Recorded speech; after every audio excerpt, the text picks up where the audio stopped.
దమ్ముంటే వైసీపీ నాయకులు జగన్ రెడ్డి ఇంటి ముందు పోరుబాటు చేయాలి. ఫీజు రియంబర్స్మెంట్ పోరో లేకపోతే ఇంకోటి చేయదలుచుకుంటే మీరు జగన్మోహన్ రెడ్డి ఇంటి ముందు చేయండి. జగన్ రెడ్డి ఇంటిని చుట్టమట్టండి. ఆ ఫీజు రియంబర్స్మెంట్ బకాయిలు సుమారుగా 4,300 కోట్ల రూపాయలు ఎగ్గొట్టి పారిపోయాడు జగన్ రెడ్డి. అది చెప్పకుండా ఫీజు పోరు అని తిరుగుతారు ఏందో మరి.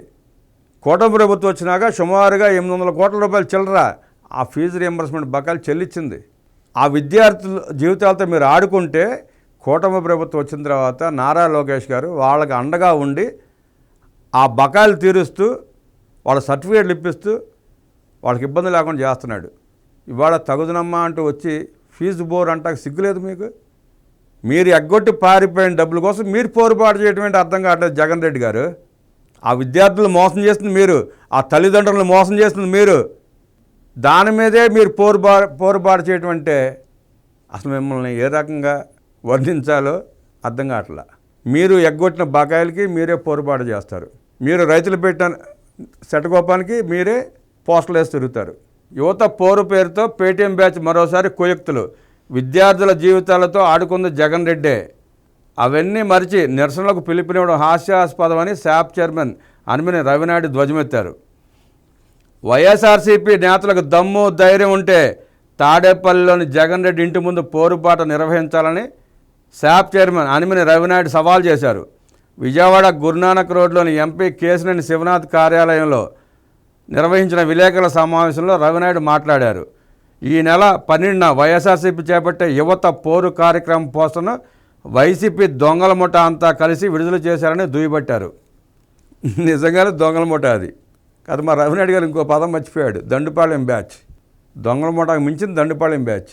లేకపోతే సిగ్గు శరం లేకుండా నిస్సిగ్గుగా 4,300 కోట్లు ఆ విద్యార్థులకు ఎగ్గొట్టి పారిపోయి ఇవాళ వచ్చి ఆ విద్యార్థుల తరపున మేము మాట్లాడుతున్నామంటే ఆ విద్యార్థులు నవ్వుతారా నవ్వరా? ఆ తల్లిదండ్రులు వెనకాల పడతారా పడరా? మీ వెంటపడి తరిమి కొడతారా లేదా? మీకంటే సిగ్గు శరం లేదు మాకుందాయా అని చెప్పి తిట్టరా మిమ్మల్ని? ఫీజు రియంబర్స్మెంట్ వసతి దీవెన సకాలంలో చెల్లించిన జగన్ వాటిపై నిరసనకు పిలుపునివ్వడం హాస్యాస్పదంగా ఉందన్నారు. 5 ఏళ్లలో గుర్తుకురాని ఫీజు రియంబర్స్మెంట్ వసతి దీవెన జగన్కు ప్రతిపక్షంలో ఉండగా గుర్తొచ్చాయంటూ మండిపడ్డారు. గతంలో ఉన్న ఫీజు రియంబర్స్మెంట్ను విద్యా దీవెనగా మార్చి తామేదో కొత్తగా పథకాన్ని సృష్టించినట్లు జగన్ రెడ్డి ప్రచారం చేసుకుని విద్యార్థుల గొంతు కోశాడన్నారు. గతంలో విద్యార్థుల తరపున పూర్తి ఫీజులు నేరుగా కళాశాలల యాజమాన్యానికి ప్రభుత్వం అందజేసేదని, కానీ జగన్ రెడ్డి మాత్రం ప్రచార ఆర్భాటంతో విద్యా దీవెన అంటూ విద్యార్థులను వారి తల్లిదండ్రులను మోసం చేశాడన్నారు. 2019 వరకు కూడా ఆ స్కూల్ ఫీజులు డైరెక్ట్గా ప్రభుత్వం కాలేజీలకు చెల్లించేది. తల్లిదండ్రులకు ఇబ్బంది ఉండేది కాదు, వాళ్ళ ఎగ్జామ్స్ రాసుకుంటే ఇబ్బంది ఉండేది కాదు, సర్టిఫికేట్ల కోసం ఇబ్బంది పడేవాళ్ళు కాదు. జగన్ రెడ్డి వచ్చాడు వాటిలో కూడా స్కామ్ చేయడానికి. స్కాములకు అలవాటు పడినాడు. ఏం చేస్తాడు?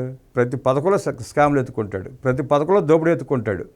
అట్లాగే ఆ ఫీజు రియంబర్స్మెంట్లో కూడా స్కామ్ చేసే ఉద్దేశంతోనే ఆ పథకం పేరు మార్చి చేశాడు. అట్లాగే చేశాడు.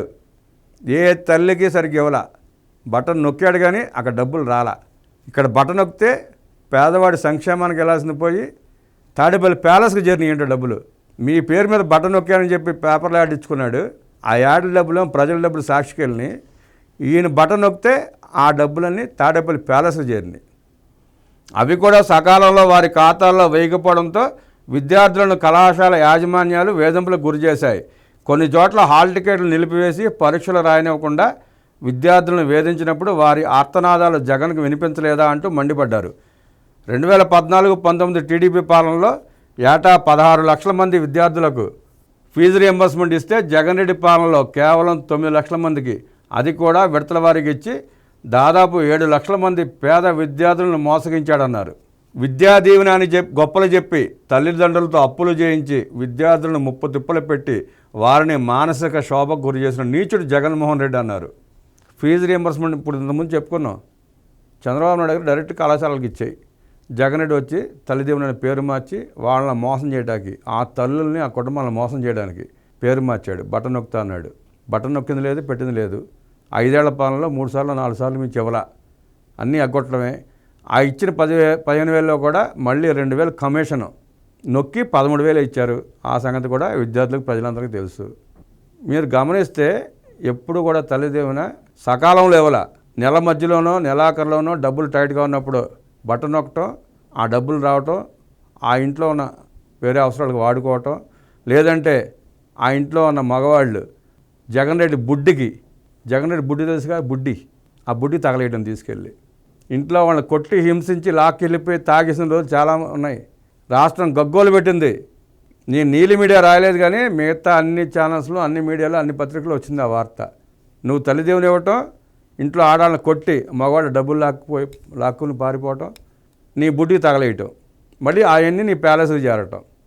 జగన్ రెడ్డి ఫీజు రియంబర్స్మెంట్లో 2,832 కోట్లు, వసతి దీవెనలో 989 కోట్లు, ఫీజు రియంబర్స్మెంట్లో 450 కోట్లు బకాయిలు కుప్పపెట్టి దిగిపోయాడు. అధికారంలో ఉండగా అందిన కాడికి దోచుకుని బెంగళూరు ప్యాలెస్లో కూర్చుని నీచ రాజకీయాలు నడుపుతున్న వైసీపీ దొంగల ముఠా నాయకుడు జగన్ రెడ్డి తాను పెట్టిన బకాయిల గురించి, దోపిడీ గురించి సమాధానం చెప్పాలని రవినాయుడు ధ్వజమెత్తారు. 4,271 కోట్ల బకాయిలు పెట్టిన జగన్ రెడ్డి అసలైన 420 అంటూ విమర్శలు గుప్పించారు. అవినీతికి కేర్ ఆఫ్ అడ్రస్గా మారిన జగన్ నీతి మాటలు చెప్పడం ఆశ్చర్యంగా ఉందన్నారు. ఫిబ్రవరి నెలలో ఫీజు పోరు విఫలమవడంతో మళ్ళీ ఇప్పుడు యువత పోరు అంటూ డ్రామాలు మొదలుపెట్టాడని ఆగ్రహం వ్యక్తం చేశారు. ఇప్పటికే కూటమి ప్రభుత్వం 788 కోట్ల ఫీజు రియంబర్స్మెంట్ బకాయిలు విడుదల చేస్తుందని, వివిధ కళాశాలల్లో నిలిచిపోయిన 10 లక్షల మంది విద్యార్థుల సర్టిఫికేట్లను విద్యార్థులకు అందేలాగా చర్యలు తీసుకుందని రవినాయుడు వెల్లడించారు.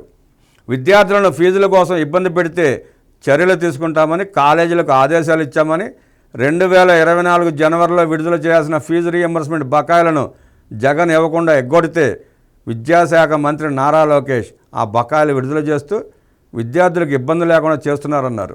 ఆఖరిలో 2024 జనవరిలో రిలీజ్ చేయాల్సినవి కూడా రిలీజ్ చేయలేదు జగన్ రెడ్డి. రిలీజ్ చేయకుండా పారిపోయాడు. దాని గురించి మాట్లాడరు.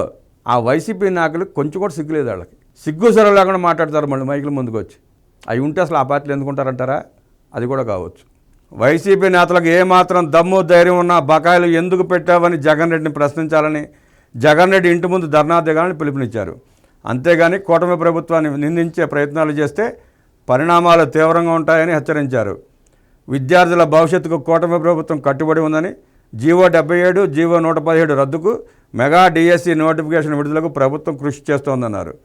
పాత ఫీజు రియంబర్స్మెంట్ విధానం అమలుకు చర్యలు చేపడుతున్నామన్నారు. 11 మంది ఎమ్మెల్యేలు ఉన్న జగన్ రెడ్డి కుయుక్తులను విద్యార్థులు, యువత కూడా గమనించాలని, స్వార్థ రాజకీయాలకు బలి కావద్దని సూచించారు. ఈ కార్యక్రమంలో ఎన్టీఆర్ జిల్లా తెలుగు యువత అధ్యక్షుడు షేక్ నాగూర్, ఏలూరు జిల్లా తెలుగు యువత అధ్యక్షుడు రెడ్డి చందు, విజయవాడ పశ్చిమ నియోజకవర్గం తెలుగు యువత అధ్యక్షుడు రాళ్లపల్లి మాధవ్, పోలవరం నియోజకవర్గం తెలుగు యువత నాయకులు గన్ని సురేంద్రనాథ్ తదితరులు పాల్గొన్నారు.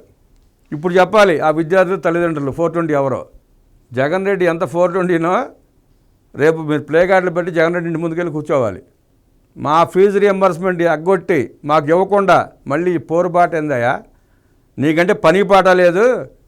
నిన్ను ప్రజలు తరిమి కొట్టారు, 11 సీట్లు ఇచ్చి రాజకీయంగా నీకు విశ్రాంతి ఇచ్చేశారు. మమ్మల్ని ఎందుకు ఇబ్బంది పెడతామని చెప్పి ప్లే కార్డులు పట్టుకుని జగన్మోహన్ రెడ్డి ముందు కూర్చోండి. వెళ్ళి విద్యార్థుల తల్లిదండ్రులు వెళ్ళి కూర్చోండి. ఎవరన్నా వైసీపీ నాయకులు మీ దగ్గరికి వస్తే ఏం చేయాలో తెలుసుగా మీకు. ఆ పని చేయండి. ఇంకోసారి మీ గడపల దగ్గర రారు.